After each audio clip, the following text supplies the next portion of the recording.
Portal Citerior, una ventana abierta al debate de ideas, pensamientos, reflexiones críticas que se abren a una discusión abierta en un marco de respeto, tolerancia y altura de miras en una perspectiva laicista, progresista, meliorista y de irrestricta observancia y resguardo por los derechos humanos. Conduce el periodista Paulino Ramírez. Amigas y amigos del Portal Citerior, nuevamente muy bienvenidos a este ciclo de charlas, de conversaciones, en los cuales vamos analizando temas de interés tanto nacional como internacional con nuestros invitados. Y en el día de hoy hay un tema bastante interesante, a mi juicio, porque tiene que ver con una interrogante que se hace mucha gente respecto del valor de ciertas cosas. En este caso, lo hemos titulado ¿Para qué sirven las matemáticas? ¿Para qué sirven las matemáticas? Todos nos hemos visto alguna vez involucrados, amigas y amigos, en este tema eso que tanto nos cuesta cuando éramos niños, las matemáticas. Entonces, para abordar ese tema, qué mejor que invitar a dos muy distinguidos profesores. Ambos, tengo entendido, son de la Universidad de Santiago. Estamos con el profesor Jaime Jiménez Castro, que es un magíster, es un profesor de Estado de Matemáticas. Jaime, mucho gusto de tenerte junto a nosotros aquí en el Portal Citerior y agradecer tu participación. Muchas gracias por la invitación, estimado amigo. Con todo agrado, con todo agrado. Muchas gracias. Y también estamos con el profesor Ricardo Santander Baeza. Él es un doctor, está haciendo un doctorado en matemáticas, también es profesor de Estado y por muchos años teniendo papeles importantes en el aspecto docente en la Universidad de Santiago. Entiendo que incluso fue en alguna oportunidad candidato a rector de esa universidad. Ricardo, muchas gracias por vuestra participación y por hacerte tiempo en tus actividades para venir a hablar con los amigos del Portal Citerior. No, bueno, muchas gracias a ti por estos temas. Uno no tiene muchas ocasiones donde conversar de ellos. Usualmente uno está metido en una sala de clase en su ambiente. Claro. Y es bueno conversar en otro ambiente. Te agradezco mucho la invitación. Gracias. A ver, ¿cómo le entramos esto? ¿Para qué sirven las matemáticas? Mira, este es un tema que mucha gente lo pregunta. Dice, mi hijo acá viene con temas extraños, frases raras. Yo anoté algunas de ahí al pasar, pero después las conversamos nosotros. Pensamiento analítico, capacidad de investigar, así, cálculo de mínimo común múltiplo, raíces de la ecuación cuadrática, fórmula trigonométrica del ángulo doble, teorema de la incompletitud de Gödel, conjetura de Riemann, etc. Bueno, pero yo creo que el asunto, amigos y Jaime y Ricardo, no es tan complicado. ¿Para qué sirve la matemática? Empecemos con Ricardo. Un pensamiento analítico, una solución lógica. ¿Qué sirve en la vida real? ¿Qué es esto de...? ¿Por qué es tan importante las matemáticas?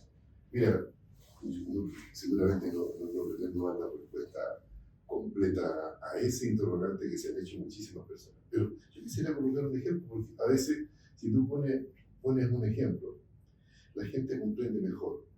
Porque, aunque no lo crean, yo no comparto la idea de que haya alguien que sea malo para las matemáticas. Yo creo que nuestro cerebro es matemático, nuestro organismo es matemático, por tanto, la matemática no es una ciencia, no es nada de eso, es simplemente una estructura que permite que nosotros funcionemos. Miren lo que estoy diciendo. Pero quiero colocar un ejemplo, porque quiero también rendir pleitesía a un grupo de personas que uno nunca valora mucho, pero debería valorarlas. ¿Se han preguntado ustedes, ya que estamos en un lugar adecuado, qué es el 33?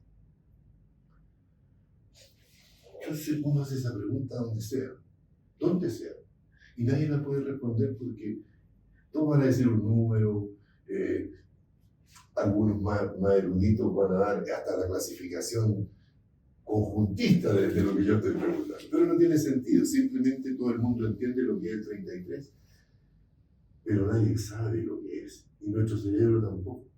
Y sin embargo, los números los manejamos y a nadie lo hace eso en la calle, ¿no? Y entonces cuando uno dice, oye, pero un momento, ¿por qué pongo este ejemplo? Porque yo soy un profesor de álgebra lineal, y en álgebra lineal se trabaja con vectores y cómo se escribe en computación, los datos. ¿Cómo se escriben las cosas? ¿Cómo se encuentran las personas? Claro. ¿Qué necesito para encontrar a Jiménez? Jaime en su casa. Tenés que ir a la calle tanto, a Paulino. Entonces uno dice, claro, y creo que el 33, mira, si me enseñaran eso cuando yo aprendí, no hubiera entendido jamás. Porque 33 es 3 por 10 elevado a 1 más 3 por 10 elevado a 0. Así es. Un polinomio. Y sí, es una combinación de potencias de 10. Y por eso dice que nosotros hablamos en decimales. Pero díganme una cosa, y yo aprendí eso cuando tenía 5 años. Más aún, yo aprendí eso cuando mi profesora básica, como el profesor básico me decía, y la reserva, Ricardo, guárdala. Y me decía, guárdala por aquí. La reserva. ¿Qué era la reserva? Si ellos me hubieran dicho que para poder entender los números tenía que entender potencias, no la base, el exponente, jamás hubiera aprendido. Sin embargo, me hablaron de unidad, decena, centena. Ahí estaban las potencias de 10. Y yo comencé a manipularlas y las manipuló sin saber. Y en el día de hoy, ese lenguaje lo copiamos absolutamente, y nuestro cerebro es capaz de cambiar ese lenguaje por otros símbolos. Aparecieron los vectores, apareció el lenguaje computacional. Entonces uno no le rinde pleitesía, en realidad, por eso que yo estoy diciendo a los profesores básicos que hacen un milagro, Paulino. ¿Cómo es que yo entiendo? Porque el niño que está, o la niña que está delante de ellos, no va a ser matemático, va a ser un profesor de historia, va a ser médico, va a ser abogado, por supuesto. Sin embargo, esa formación, esa fundación en términos de cimientos, si tú quieres, la hicieron los profesores básicos. Al profesor Jaime, el lenguaje, me da la impresión de que las matemáticas son un lenguaje, es decir, es una manera de entender el mundo. No sé. Sí, yo también creo que por ahí anda la cosa. Pero la matemática, ¿para qué sirve la situación? Sirve para, a mi entender, para 3 cosas fundamentales. Primero, para medir. Correcto, hay que medir, saber medir es importantísimo. La segunda cosa es estructurar, ordenar, encajonar las cosas como corresponden de acuerdo a sus cualidades. Y la tercera es transformar. Si tenemos una cosa aquí, la llevamos a otra cosa. Las funciones, las transformaciones lineales, no lineales, etc. En esos 3 aspectos yo diría que se inmiscuye la matemática dentro de la formación de la persona. Hay que ir más fino, hay teoría, etc. Pero eso es fundamental, 3 cosas. Sí, oiga, profesor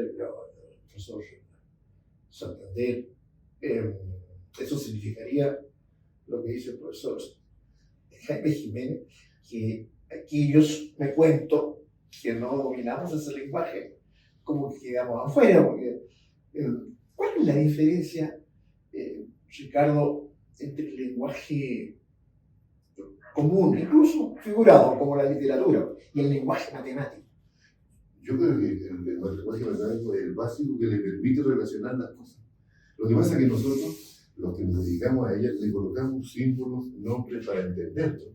Pero resulta que tú todos los días andas haciendo relaciones. Todos los días tú andas haciendo equivalencias. Todos los días tú andas haciendo cuentas que son matemáticas profundas. Hay teorías, estructuras algebraicas enormes. Y no te das cuenta. Y nadie sabe. Porque, vuelvo a entender, nuestro cerebro es una máquina extraordinaria que es capaz de mezclar todo eso y permitirle a cualquiera, por eso digo que no existen personas malas para matemáticas, solamente que no se han dedicado nomás, no le han dedicado el tiempo, porque si lo hicieran, tengo la certeza absoluta que llegarían a ser grandes matemáticos, porque uno toma decisiones tremendas, sin darse cuenta, y la famosa lógica, que uno habla lógica matemática, todo el mundo la usa. De ciertos datos consigue otros y tira conclusiones. Y bueno, nosotros tenemos a alguien que mira para el frente, mira para atrás y el punto de inflexión, ¿dónde está? Cuando hablamos de... Ahí me lleva, profesor, a un tema que le voy a preguntar a un Jaime, porque me interesó eso. Usted es un matemático, pero nosotros no. La mayoría de nosotros a veces. Pero aprovechemos que estamos ahí, que nos tenemos ahí. Pensamiento lógico, dice el profesor Santander. Eso lleva al pensamiento crítico también. Claro, sí, ¿O sí, claro. La lógica aplicada no encuentra contradicciones, obviamente resulta que salió a piedra en el camino y hay que solucionar el problema. Entonces, la lógica bivalente realmente es la que nos hace funcionar bien. Pero hay otro tipo de lógica, la polivalente, y esa es una cosa más compleja, pero también es importante, ¿no? Así que los que no están en el mundo de la matemática y que no entienden algunas cosas, la están, como dice Ricardo, la están usando. Las conclusiones que se sacan son en base a datos anteriores. Tenemos estos datos y lo que hay que hacer es esto. Hay una cosa, profesor, a ambos, una reflexión que quería hacer para que nuestros amigos se compenetren más. Que en mi época de estudiante, ya hace algunos años, se dividían los cuartos medios. En esa época se llamaba humanidades, ¿recuerdan? Sí, Claro. sí.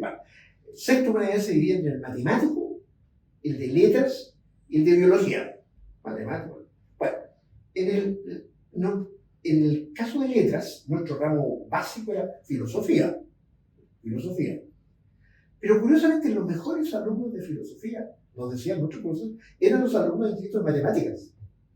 No nosotros, no los de letras. ¿Será por eso, Ricardo? Bueno, yo por lo reverente que nosotros somos un todo, ¿no? Y no sé por qué hacían esa clasificación cuando en la realidad se perdieron la vida de su vida, porque si lo hubieran hecho intelectual, todos hubieran aprendido un poquito más. Porque en la práctica, la filosofía está completamente cercana a la matemática, y la matemática completamente involucrada con el pensamiento filosófico y todas las otras ciencias. Entonces, cuando uno comienza a conversar de cosas que no son de matemáticas, finalmente nunca sabe que solo ha hablado de matemáticas. Solo ha hablado de matemáticas. Por tanto, las personas que dicen de letras, conversen con un lingüista, tiene todo axiomatizado. La poesía. Todo La axiomatizado. poesía tiene métrica y rima. A ver, ahí llegamos a un punto complicado. A ver, por ejemplo, les hago un reto. Les voy a decir una frase de un poeta. Ya. Me imagino que conocen ustedes, no conocen de esos amigos. Y ustedes me van a decir, tradúzcalo, o sea, yo les digo, tradúzcalo al lenguaje matemático. Sube a nacer conmigo, hermano. Sube a nacer conmigo, hermano. ¿Qué lógica tiene eso? Es un lenguaje poético. Apliquémoslo a la matemática. Sí. ¿Hay matemática ahí? Sí, claro, sí. Muchas. Todas esas tres palabras. Claro, Sube. claro. Los tipos de cálculo están gozando, la derivada va para arriba. Al hacer, a construir, un que le gusta la geometría. Y hermano, trabajemos en equipo, hoy día no se puede sacar solo. ¿Quién es capaz de entender todo lo que sale? Pero a nacer también significa busquemos otra etapa y partimos de nuevo con otra base. A propósito de lo que dice Jaime, tan importante, todo el mundo habla mal, no habla mal, no quiero hablar mal, simplemente todo el mundo no mira muy bien al cero. Ajá. Pero la pregunta es, ¿y por qué está el cero? ¿Ustedes se imaginan que si tuviéramos números romanos, Puede ser. y no hay cero primero, y segundo, la cantidad de números que teníamos que tener en nuestra tarjeta de crédito? Entonces que darle la gracia a los árabes que investiguen. Los romanos. El cero multiplicaban. a la izquierda. Bueno, ese es otro punto interesante. Multiplícate por cero en la época cuando yo era cabro, cuando yo era joven. Pero quiero decirte que el cero no solo es el origen del sistema, sino que en la realidad permite el perfeccionamiento según mi parecer. Porque cuando uno compra, por ejemplo, estamos mirando las cámaras que son celulares, estamos en la versión 10.0 del celular. Pero resulta que está en la versión 1.0. cuando se hizo el celular. La pregunta es, ¿cómo salió la versión 2.0? ¿Destruyeron la 1.0? No, por ningún motivo. Ellos vinieron hasta donde no se alcanza a destruir y volvieron a construir. Y entonces la versión 2.0 tiene la 1.0 hecho y mejorada. O sea, la cámara fotográfica que tiene ese, por ningún motivo la tuvo la versión 1.0, pero la tiene la última generación. Los últimos celulares ya están hasta doblando como libros, aparecen billetes. Entonces, el cero es el que permite el perfeccionamiento, porque si usted se pasa para acá, destruye lo construido. Y construir sobre la nada es fácil, perfeccionar lo hecho es difícil. Nosotros entendemos muy bien esa frase, perfeccionar lo profano es muy difícil, pero se puede hacer. Ese término tan peyorativo, profesor Jaime, tú eres un cero de izquierda. Me está diciendo, usted no tiene valor. Usted no tiene valor. ¿Es eso o no? Más o menos, cero a la izquierda, lo que pasa es que si tú tienes el sistema decimal, por ejemplo, tienes el 1, y tú le pones un 0 a la derecha, se transforma en 10. Y si le pones un 0 a la derecha, se transforma en 100, etc. ¿no es cierto? Si tú le pones un 0 a la izquierda, no se transforma en nada, quedó el 1 nomás, porque acá no hay Se valor. transforma, porque cambia. Es decir, no es lo mismo 1 que 0-1. En el lenguaje computacional, el 1-0 no es lo mismo que el 0-1, por supuesto. Los 1 y los 0 son cosas. Eso es lo que yo entiendo. Haciendo Sí, claro, eso es cosa de ver macho y nomás cuando aparecían los números y yo no era, cuando me desarrollé esa famosa serie de películas. Sí, claro, lo que pasa es que nosotros de repente se nos ocurrió, seguramente nosotros no, porque si no, A lo mejor no lo sabes. yo creo que ya estaría, cada tema se le ocurrió decir que las cosas no todas eran enteras y no todo era un continuo, había cosas discretas. Claro. Ese 8. Ese 8 puntos. Ahora, Oye, pero los mayas crearon cero. Claro. Mucho antes que cualquiera. interesante eso, ¿no? Tenían una base 5, me parece, en su sistema de numeración, y sus escritos son fácilmente leíbles mediante la decodificación de las barritas horizontales, etc. Es un sistema extraordinario. Oye, es interesante este tema, pero hay una cuestión que me interesa como periodista, digamos, para trasladarlo al interior de nuestros amigos, y que se me ocurre que un matemático idoso, en este caso, como yo no soy, tendría que darnos alguna mayor luz. Se trata de la incertidumbre. Vivimos en la época de la incertidumbre. Nada es cierto, todo es probabilidad, lo dicen los matemáticos, los físicos. Y no sé si esto tiene que ver con la filosofía de la angustia de no saber concretamente para dónde vamos, o no tener una claridad sobre lo que existe, sobre la realidad. ¿Qué aporta hace la matemática para esa discusión de la incertidumbre? ¿Cómo lo enfoca la docencia de matemáticas? Esa es una buena cosa porque cuando tú eres profesor, yo siempre hago la distinción, la universidad creo que es la única institución que hace conmutativo o no conmutativo, porque según yo creo, no es lo mismo un profesor de matemáticas que un matemático profesor. Pienso que no es lo mismo. Entonces, cuando tú eres un profesor de matemáticas, tú tienes que tener muy claro la edad y la hora de los aprendizajes. O sea, esta es una frase que yo digo un poco coloquial, pero se la digo, disculpa a mi estudiante. Jamás las vacas deben olvidar que fueron un ternero. Porque uno no puede después con el tiempo de conocer lo que le costó entender algunos conceptos. Y entonces, en términos de lo que tú hablas de incertidumbre, cuando uno enseña un concepto, tiene que ser de tal manera que incluso la memoria usual sea la suficiente para entender, sea eso. Pero tú tienes que progresar, porque tú le estás proponiendo ideas a gente que va a resolver problemas en otras áreas. Y esto va a ser simplemente una herramienta. Entonces, ¿cómo lo hace progresar? Usando solamente la memoria, cuando la memoria tiene aquí el problema extraordinario, yo no tengo la mucha de ella, pero si el sistema nervioso te falla, se te olvidan las cosas. Entonces hay que generar lo que a mí me gusta decir, que debe ser mentira, porque uno le puede emplear tantos términos, pero nunca lo ha sometido a juicio. Una memoria química que te la deja guardada y que cuando yo necesito el concepto lo llamo y él la saca, no ocupa espacio, no depende del sistema nervioso. Aquí es un archivo que tengo aquí, lo saco, y yo siempre he dicho eso es una memoria química. Es la segunda pata, cuando tú le preguntas a la persona ese concepto que acabamos de resolver de memoria, dígame condiciones para que exista o para que no exista. Ese problema, y dígame bajo qué condiciones yo controlo las dos situaciones. Para los profesores es fuente inagotable de dinero, porque con eso así guía para los estudiantes. Ejercicio le cambiáis los numeritos y aparece el ejercicio 1, 2, 1500 ejercicios. Pero para quien es ingeniero, por ejemplo, para quien es médico, eso no es lo mismo.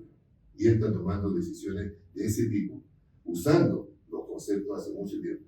Más que la memoria, sino las consecuencias de ello. ¿Cuándo ocurre, cuándo no ocurre y cuáles son? ¿No? Entonces, por eso cuando tú hablas de incertidumbre, el segundo paso es ese tipo de problemas, que nos costó muchísimo darnos cuenta que generaban aprendizaje. Porque si tú lo preguntas inmediatamente cuando pasa el concepto, nadie responde. Nadie es capaz y por tanto no está ni la hora ni la edad. Ahora ni le da. Bonita frase. Pero Los filósofos suelen oír decir, y eso a nosotros los periodistas o sociólogos o personas que se dedican al tema de la comunicación nos hace un poco ruido, en el sentido de que hablan de, los filósofos dicen que la filosofía consiste en crear conceptos. Crear conceptos. Entonces, escuchándolo a ustedes, me da la impresión de que en matemáticas ocurre, no sé si a lo mismo, pero hay mucho de crear estructuras, ¿no? De ordenar, como dicen ustedes, estructuras, que en el fondo son conceptos, ¿no? ¿Se parece entonces un poco la matemática a la filosofía, por eso? Sí, yo creo que sí, sí. Mira, con respecto a lo de la incertidumbre, la idea es, estoy en un dilema, no sé lo que sigue, porque no conozco qué pasa. Entonces, el anhelo sería, yo quiero conocerlo todo para no tener incertidumbre.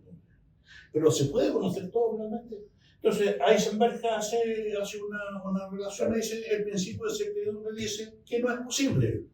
Si nosotros queremos medir los átomos, cuando lo estamos midiendo, estamos interviniendo en él, por lo tanto ya no es lo mismo. Entonces, la incertidumbre existe, por lo tanto, nosotros tenemos que aceptar que hay cosas que no la vamos a conocer, no la conocemos con respecto a eso. Y la otra pregunta... Pero los conceptos, por ejemplo. Claro. Usted trabaja con conceptos, con abstracciones. Claro. Y se parecen a los filósofos. Sí. Los filósofos trabajan con conceptos. Exactamente. Aquí hay una pregunta que uno puede hacerse, es, ¿uno inventa la matemática o uno la descubre? Porque si está, entonces yo voy, analizo, busco el razonamiento y abro al vidente que ahí está. O no existe y yo empiezo a construirla. El problema es ese. Yo creo, sinceramente, que por ser una ciencia empírica, digamos. Claro. Exacto. Sí. Pero hay algo que a mí me atormenta, me atribula. Leo por ahí, amigo, no sé si ustedes lo han hecho otra vez, pero me concentro en Einstein. Lo máximo, Einstein. Dios, Einstein. Entonces, la pregunta es, ¿cómo fue posible que se haya escrito que Einstein tenía clara toda su concepción mucho antes de darla a conocer? Y no lo daba a conocer porque no tenía matemáticas. No sabía cómo decirlo en ecuación. No sabía crear la ecuación matemática para probar lo que estaba diciendo. Es decir, alguien que sabe algo y no sabe matemáticas no puede expresarse a los terceros. Entonces, el tema es ¿qué viene primero? Si está hecho, está predeterminado, ¿cómo la matemática podría influir en un conocimiento? Porque al influirlo lo hace posible, pero lo altera de alguna manera. Eso me gustaría que... Lo deja escrito, digamos, Claro. porque si no lo escribe, se va, se fuma. ¿Y cómo lo escribe? Tiene que ser a través de una ecuación. Bueno, Einstein aprendió matemática cuando estaba en su pleno desarrollo, digamos, creativo. Entonces, Era físico. Era físico. sí, pero, digamos, le enseñaron la matemática en ese instante y él pudo deducir y llegar a la ecuación, es igual a m por c al cuadrado. Claro. Esa es una ecuación elemental, tiene cuatro palabras, cuatro símbolos, el signo igual. Pero él dedujo. Y de hecho hay algunos videos que uno muestra cómo hizo la deducción partiendo de ciertos elementos y llega a la ecuación. O sea, se puede ver ahora en Internet, sobre todo, cuando se ve cómo se llegó a eso. Ahora, mire, Sí, pero hay situaciones al revés. Hay personas que han hecho cosas que no saben para qué. Y después, las han escrito. Son consecuencias porque nosotros llamamos teorema, corolario, escolio, tenemos muchos nombres. Pero hay personas que generan información y no saben cómo se usa. Einstein usó los famosos tensores, que el que lo hizo nunca supo que Einstein lo iba a usar. O sea, él hizo algo, ¿no?, que nunca supo que lo iba a usar alguien tan famoso para una cosa tan importante como la que se hizo. Pero nosotros somos así. Nuestra lógica entre el 0 y el 1, tal como dijo Jaime en algún instante, piénsalo. Nosotros, por idea de verdadero y falso, solo eso, no diciendo que lo verdadero es bueno y que lo falso es malo, sino simplemente un estado y el otro, prendido y apagado, si tú quieres, en términos de los aparatos. Entonces, es fácil de manejar, pues, porque en el fondo delante del 2 estáis colocando 2 posibilidades nuevas. Es más difícil con 10 porque delante del 10 podéis colocar 10, porque el 0 al 9 posibilidades, difícil de manejar. Pero resulta que a nosotros nos interesa el prende y apaga, el verdadero o falso, para coleccionar los datos. Porque la palabra base de datos es una cosa hoy día sumamente importante y que vale mucho dinero. Quien maneja la información y concluye rápidamente las consecuencias de los datos que tiene es una persona millonaria. Desde todo punto de vista. Entonces, la cosa entre el 0 y el 1 es una cuestión de lenguaje. Pero los tipos ahora ya no tienen ya no está el feo y el bonito. Ya está el 52% feo, el 43% bonito. O sea, metieron una lógica que le llaman sucia en el medio, donde efectivamente tú tienes toda una enormidad de posibilidades. Los colores antes eran los colores usuales, no así día, si piensas en tu computador, le colocáis el color que se te antoja, donde colocaste el 72% del rojo. Y ese color existe. Es una combinación de los colores primarios. ¿Te fijas? Entonces, la lógica ha sido muy bien usada para manejar los datos, pero por otro lado para crear nuevas conclusiones y nuevas consecuencias. Se crean. Sí, por supuesto. Yo creo que el ser humano, la única cosa que creo yo, y me doy gracias a eso, es que soy capaz de aprender. Pero soy capaz de aprender cuando me interesa. Esa es la parte que Capaz de aprender. Claro, Profesor, sí, uno no. Bueno, amigos del portal, hoy día hemos tenido un baño de cultura matemática. El profesor Jaime Jiménez Cato, magíster, el profesor de Estado de Matemáticas, Ricardo Santander Baeza, que es doctor en matemáticas, está haciendo su doctorado. Y el tema que hemos tenido hoy, ¿para qué sirven las matemáticas?, yo creo que ha sido muy provechoso. Siempre terminamos, profesores, estos programas de este ciclo del portal exterior, pidiéndole a nuestros amigos, a nuestros entrevistados, es una especie de, ¿cómo decirlo?, de mensaje. Es decir, vivimos en un mundo tribulado, problemático, complejo, pero siempre hay, de acuerdo a nuestra filosofía de vida del portal, siempre hay una salida, hay un sendero, un camino, ¿verdad? Y pedirles a ustedes un mensaje. Estamos en estas fiestas de fin de año y desde el punto de vista también del de las matemáticas, del segundo abstracto que ustedes realizan como función primordial durante muchos años, la docencia universitaria. De ahí es un mensaje, ¿sí? Un statement, un deseo para esta sociedad tan convulsa que tenemos desde la perspectiva de la matemática, precisamente. Jaime, empiezo usted, el mensaje final. Yo pienso, estimado amigo, de que esta disciplina de la matemática, si bien es fundamental, no lo es para todo el mundo.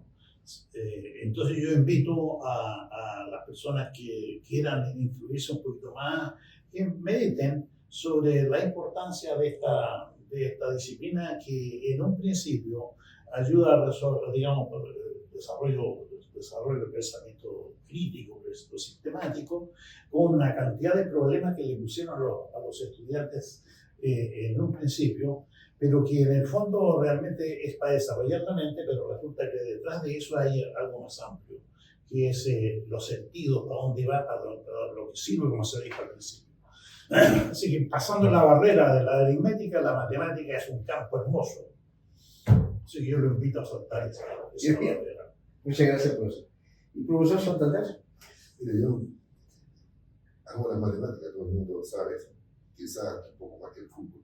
El fútbol no es otra cosa. Pero hay una gran diferencia. El fútbol parece que se nace con esa posibilidad, y la matemática se aprende de acuerdo a las personas que te impactaron cuando te dieron las clases y entonces te hicieron interesarte. Pero quiero decirle algo. La matemática plantea algo que todos nosotros podemos usar. Muestra que nada se puede lograr sin esfuerzo.